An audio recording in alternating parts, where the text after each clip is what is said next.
We're live. It's Allison Graham here. Super excited for today because we are going to be talking about one of my favorite topics, how to stop worrying. And I know I've done this topic before, but come on, I've got like 150 lives. I think actually a lot more than that since I started doing these last April. So we're going to have a little bit of repetition, but I continue to grow, I hope. And also, I know it's still a problem for so many people. And it's like I hear it in the conversations, right? It's either like with a coaching client, and, in one circumstance, she was just like, what if this happens and this happens and this happens and this happens? And I'm like, oh my gosh, like at this point, none of that has happened. Like, we don't know if it's actually ever going to come to fruition. And as such, let's not like put a down payment on a problem we don't even know if we're going to have. And also, let's like, we don't need to rehearse for the bad stuff in life. You know what? There is enough bad stuff in life without our effort. Do you know what I'm saying? Like, our imagination does not need to participate in this. All right, we've got Greg. Nice to see you as well, Greg, at the snowy Monday.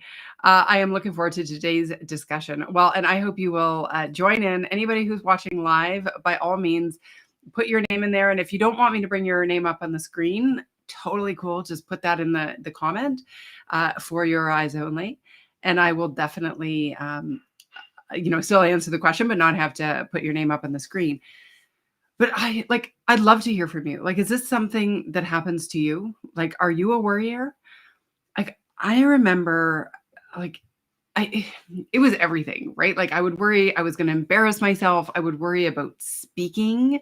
Like, when I had to MC an event, I would be so anxious and like, I'm laughing now, wasn't laughing then, right? But anxious for days before, like, worrying about what if I say something stupid. And finally, when I realized I probably would, it was at that moment I started to be able to let go of some of this anxiety, because I often did say something that was either inappropriate or not perfect. I mean, there is no perfection, right? So anyway, these are the kind of things we got to get through. Now, if you are on LinkedIn, you'll know that today I put out what's called a carousel, which has a whole bunch of tips. So that's what we're going to walk through today. Now, I might throw in some other ideas, so I'm glad you're watching this. But if you are someone who worries, I just for a second want you to think about the number of hours in your life that have been lost to things that have never actually come to fruition. Like, just think about that for a second.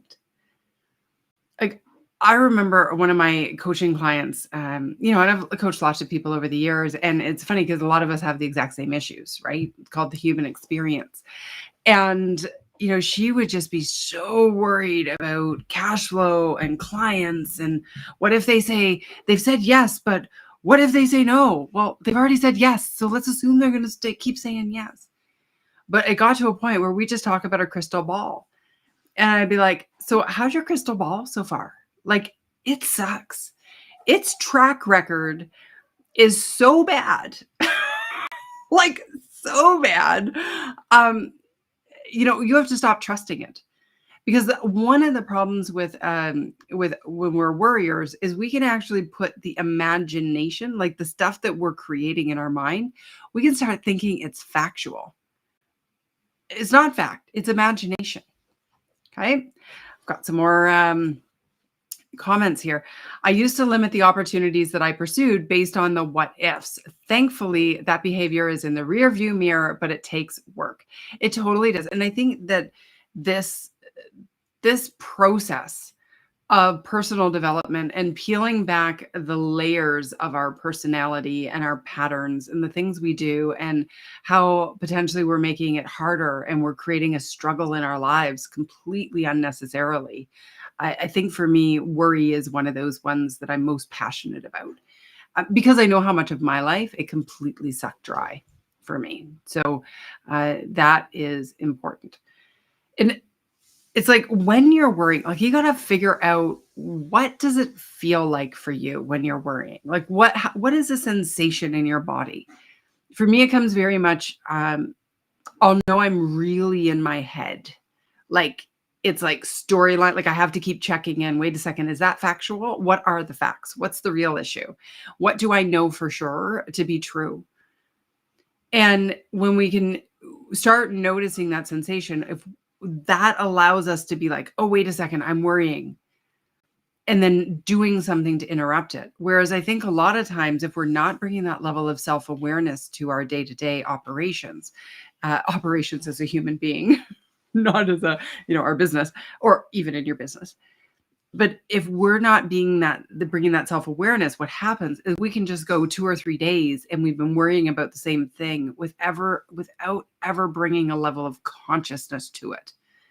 Okay, so that really is the starting ground. Where do you feel it? What does it feel like when you're worrying? And how do you identify it so that we can actually interrupt it? Okay, so I love this line. I don't know where I ever learned it or if I just started saying it years and years and years ago, but worry is a down payment on a problem that you may never have. So we're rehearsing for it. And I think here's the thing. If you have tried in the past to stop worrying and failed, that's okay. I think it's so important. It's probably one of the big ones. But when we go back to the book, Take Back Your Weekend, Stress Less, Do More, Be Happier, one of the solution activation principles is very much, it's about your second priority, or your second response is the priority. Get to it ASAP. And the reason I write that, and I believe that so strongly, is because if you say, you know what, Allison, you're right, I never want to worry again. And then tomorrow you realize you have this big meeting coming up in 3 days and you all of a sudden get caught worrying. And you're like, oh, see, no, I can't do it. And then we get discouraged and then it's like, okay, well, that's not going to happen. But what I'm trying to get for people to do is of worrying and is their habit is, let's say you worry for 3 days. Okay. I want to shrink that to 2.5 days, then 2 days, then 1 day, then 1.5 days, then 10, hours, and then 10 minutes, and then 10 seconds. Right. So for me, it's not that I never worry anymore. It's that I catch it so quickly that I don't get caught up in the spiral. All right. And that is, for me, has been the thing, because I can tend to try to be a perfectionist. I mean, obviously it doesn't exist. So it's a failed attempt. Okay. However, I feel like that allows me the grace to just be okay if I slip into old patterns. Okay. So that's really important. So if we look at this, we want to be really strategic about it. Okay. Like you got it. We don't want to try to break the habit of worry when we're in the pattern of worry. We want to do what you're doing right now, which is watching or learning or exploring some ideas that can help you get better at something that you're not happy with in your life. And so after this video, if you take some notes and then you sit down and you go, okay, what is going to be my game plan? How does it feel when it happens? What are I'm not getting, I don't want to get ahead of myself, but really being strategic, sitting down and going, okay, here's how I'm going to approach this. It's the concept of invest time today to buy back time tomorrow. If you just allow it to keep going the way it's always been, nothing's going to change. And for me, that feels discouraging, because if we're not totally happy things have been so far, we've got to take control to figure out how do we fix it for the future. Okay. So the next piece is you've got to get so self-aware.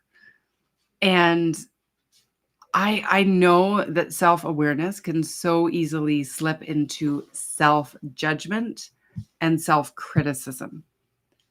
So that's why we want to be compassionately curious. compassionately curious about your patterns and your worrying, right? What triggers it? What are the circumstances around worrying, right? Like you don't worry about, uh, you might not worry at all about one thing, like what am I going to wear tomorrow? Or I'm 10 pounds overweight. Like you may not even think about that. And you may worry every time a loved one gets in the car that something bad's going to happen. Or you may worry that you're going to embarrass yourself at the big sales meeting. Okay. So that we've got to figure that out for you. What is it that really is showing up for you there? And what amplifies it? Right? Like what makes you so, like you know what I mean by amplifies it, right? Like, so if somebody, okay, I got an example. If you call a certain friend and that certain friend says, you tell them what you're worried about and they go, oh my gosh, that's right. Oh, could you imagine if this happened? And they like pile on. You got to be aware of that. You've got to see those triggers so that you can find a way through them. So then okay, well, if I'm trying to stop worrying, I'm going to ask that friend not to pile on, have a conversation about it, not when we're in the middle of it, being like, oh, don't say all that, right? We're going to have a conversation another time, or you're going to call a different friend, right? Knowing how it feels in your body, again, that is really important. And I'd also ask you this to ask yourself. What are the storylines and do you believe them to be factual? Like, do you tell the story as if it's actually happening? Okay. So it's like when I'm working with somebody and they're really big on worrying, I would, I start noticing and like they'll tell me a story, right? Of course. I mean, that's what happens. Like, oh, this, and this. And I'll be like, okay, but you're telling me like that's actually what's happened. And I don't think that is happening. And we go there. So it looks like one of my streams is not working. So I'm sorry. And I hope you're still there. If you're not, then I'll post up the thing. Okay. Lori's got a point here. The second response concept is powerful. It gives me the chance to get it right. Don't waste time and regret in getting it initially wrong. Just need to reset and try again. Thank you for teaching me this. You're so welcome. I love that. And what a great framing is. It just like, you don't have to spend time going, oh, shoot, I screwed up, right? You just like, oh, okay, that's interesting. Compassionately curious. What could I do differently next time to do better? So great share. Thank you, Lori. All right, let's keep going. Let us keep going. So you've got that. Focus on the facts. So we've already talked about that. It's hone in on the present moment. I love there's an old saying, and forgive me, I forget who said it. I'm not very good at quotes that way, like remembering who said what. But it's, if you think about it like the future, if you're feeling anxious, you're in the future. And if you're feeling depressed, you're in the past. Okay. So we want to be so in the moment. And this is, what are the facts? And I love turning pen to paper when I'm feeling any of these feelings, especially we're talking about worrying today. So put it down and go, okay, I think this is going to happen. Again, what are the facts? Focusing on that and pulling it around. And I've written in this PDF that I put out that I'm going to ask you to go and look at and also share if you think it's highly valuable. Let's help some other people. But to acknowledge both, acknowledge the fiction. And, people would say, well, ignore it or, don't believe, like it just, but the thing is that fiction comes from somewhere. Is it a belief? Is it a past experience, right? Is it because you don't have the confidence in yourself? Is it because you feel comforted by knowing the worst could happen and then you're surprised when something good happens, right? Like, is it some sort of trickery that you're putting into your brain? I think it's so important to explore both. And, like denying it, those fictional stories doesn't make it not happening in your brain. Like, it just doesn't. Yeah. Okay, so here is the next tip. And this is so important. We want to flip worrying to thinking. Okay, so you may be like, what's the difference? Well, worrying is not good, right? Thinking is. So I've written this: worry manufactures problems that don't exist yet. Okay, your mind fixates on fabricated stories of the future, possibilities, right or wrong. Your crystal ball, which is broken, takes over in your mind, and you can go down that rabbit hole. Thinking allows you to solve problems that already exist. Okay, so this is really critical around things like I don't know. Just forgot my train of thought. Thinking allows you to focus. Oh, yes. Okay. So the concept of what's within your control, what's out of your control, right? The control circle. And so the out of control is we've got to look at what are our emotions around it, what are our expectations around it, how can we manage that? Okay. But we can't change it. We can't stop it from happening. We can't do something that's going to make it all of a sudden better. But there are a bunch of things within your control. So could you, for example, I noticed with myself, I was really getting quite worked up about the circumstances of the world and, my feelings around what's happening with the governments and our society and all of that. And so I knew that I had to the news. And now I really limit how much news I'm putting into my brain because that's something within my control. And I could, what can I do? Well, that's upsetting me. Well, it doesn't make it not happen. I still need to be informed, but I can't spend my days getting fired up about something that is not in my purview to deal with. Okay. So flipping the thinking or the worrying to thinking, I found has been really a great reframe in many ways. All right. By the way, if you're watching live, you have any questions, come on down. Anything you want to offer, I'm totally open to having you do that. All right. And number 5 tips are to create number 5 is to create alternative storylines. So work with me on this one, okay? So you've done your homework. You know what it feels like in your body to recognize that you're worrying. So you're like, oh, wait, you go to pen and paper. Okay, what are the real facts? What's the fiction? Where's the fiction coming from? Where's the facts coming from? Or what are the facts?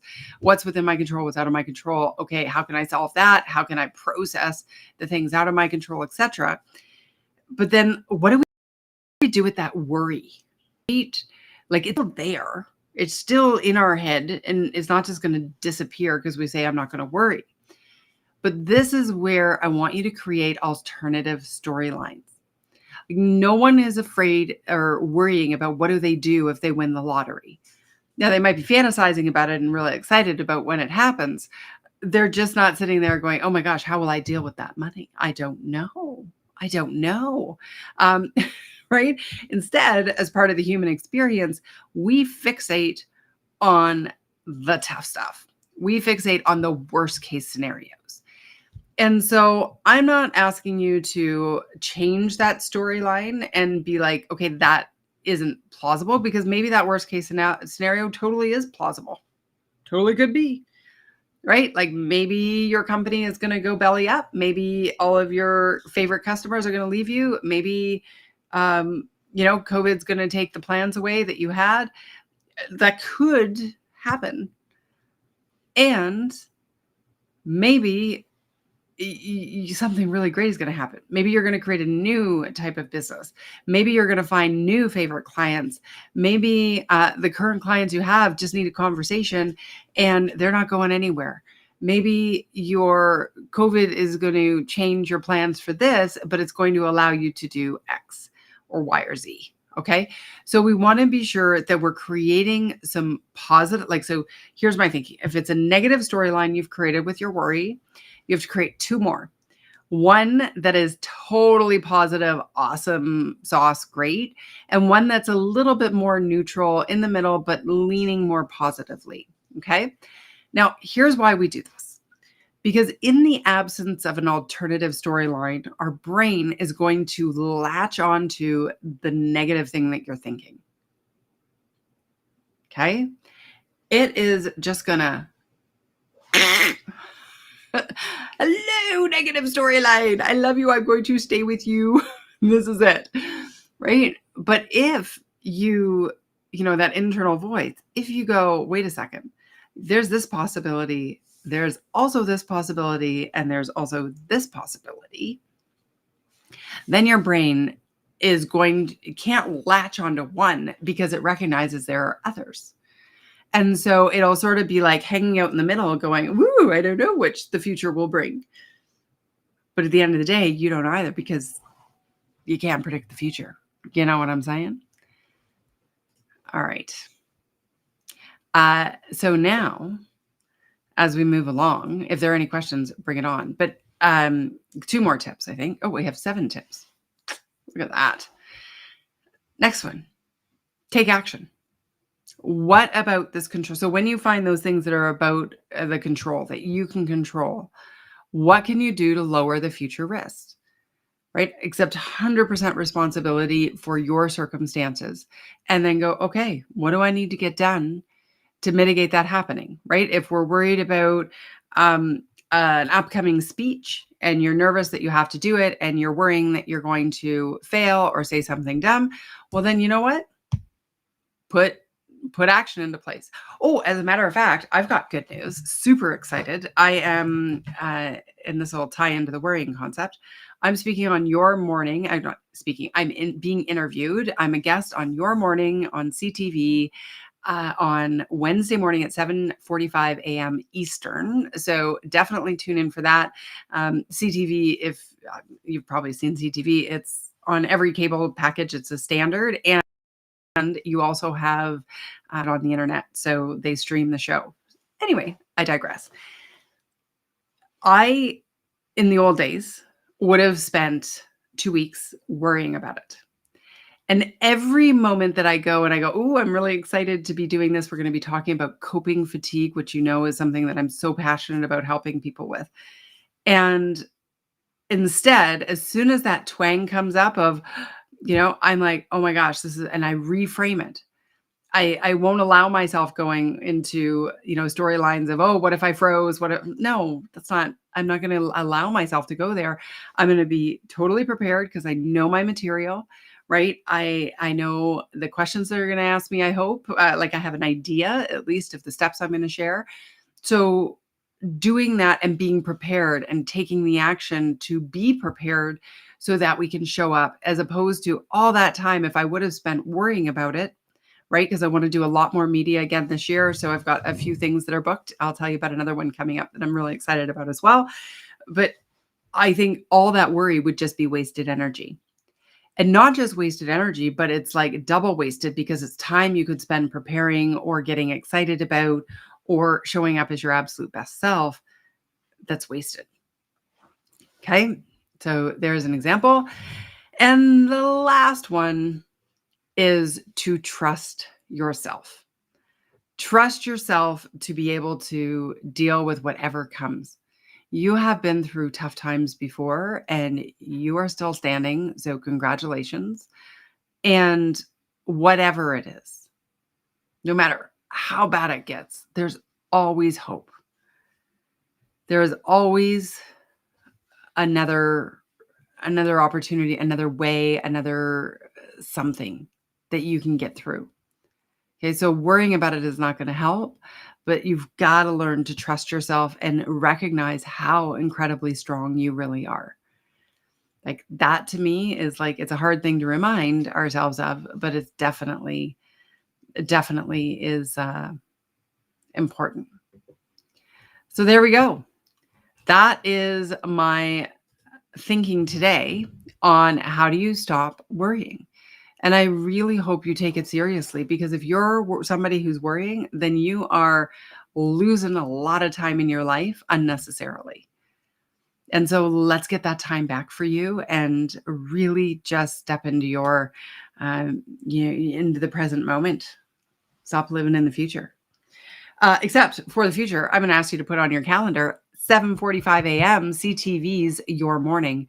Come on, air, watch me, share, and then afterwards, if you have questions or thoughts or comments, I'd love to hear from you. I'm hoping that I can really start to move the needle for people who are feeling a lot of this coping fatigue, which is essentially you're just exhausted from having to cope, having to be resilient. So the truth is we all have a lot of issues in our lives to deal with. But when it feels like the punches just keep coming at you, that sensation and that accumulation of the problems is what I'm talking about. Okay. Um, oh, that's wonderful. Thank you for saying that, Greg. I'm glad you were here, and always appreciate all of you who show up every day. It's so grateful for you to give me a chance to just share. And if you love it, please share it. And if I can be of service to you, or you're a leader who's concerned about your team and you want to help bring them out of the struggle as well, I'm here as a coach, speaker, trainer, etc. So thank you. And I hope you have an absolutely beautiful day. Lori, you're welcome. Good. I'm glad you'll be tuning in. And I'm excited about it. It'll be fun. Okay. Bye for now. Have a beautiful day. Until next time, stress less, do more, and be happier. Bye for now.